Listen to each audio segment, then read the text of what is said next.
कोलकाता के new town iron bridge के पास परित्यक्त जंगल से एक युवती का अर्धनग्न शव बरामद किया गया है। शव की बरामदगी के बारे में रहस्य बना हुआ है। न्यू टाउन पुलिस इस बात की जांच कर रही है कि कहीं यह बलात्कार के बाद हत्या का मामला तो नहीं है। युवती का नाम अभी तक पता नहीं चल पाया है। न्यू टाउन थाना पुलिस घटनास्थल से शव को बरामद कर पोस्टमार्टम के लिए भेज दिया है और पूरे मामले की जांच में जुट गई है। খবর দিয়েছে তাই জন্য আমরাও দেখতে পেলাম।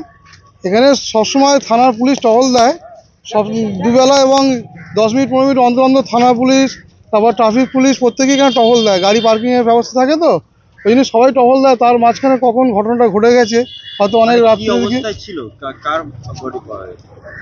ওটা অজানা কোনো এক ভদ্রমহিলা হবে, হয়তো এখানে এনে তাকে হয়তো ফেলে গেছে কেউ, সেটা আমাদের জানা নেই এখন আপাতত। অর্ধনগ্ন অবস্থায় ছিল। শরীরে কি কাপড় ছিল? না, ওটা আমি প্রত্যক্ষভাবে দর্শী নয়। নিচের দিকটা উলঙ্গ ছিল, উপরের দিকটা ঢাকা ছিল, যতটুকু দেখেছি আমি ছবিতে। তোমার নাম? আমার নাম দীপু মণ্ডল। ওই তো এখানটা আমি তো লাস্ট দেখিনি, ওখান থেকে নিয়ে আসলো, এটা দেখলাম। মানে এখান এইটার মধ্যে কি এমনি যাতায়াত করে কেউ? যাতায়াত করতে তো আমরা দেখিনি কোনো সময়, এ তো চারিদিকে ঘেরা দেওয়া আছে। এটা আমরা তো এসে দেখেছি যে এখানে এই পুলিশ আসলো, আপনারা আসছেন, তাই সেটাই দেখলাম।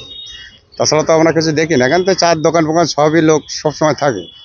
কার ডেড বডি নিয়ে গেল? কার ডেড বডিতে এটা তো বলতে পারছি না, দেখিনি তো। মহিলা কি পুরুষ তাও তো দেখিনি আমি এখন, ওইটা তো বলতে পারলে তো বলে দিতাম। আপনার নাম? আমার নাম Ashutosh Sarkar. Bureau report PBTV news.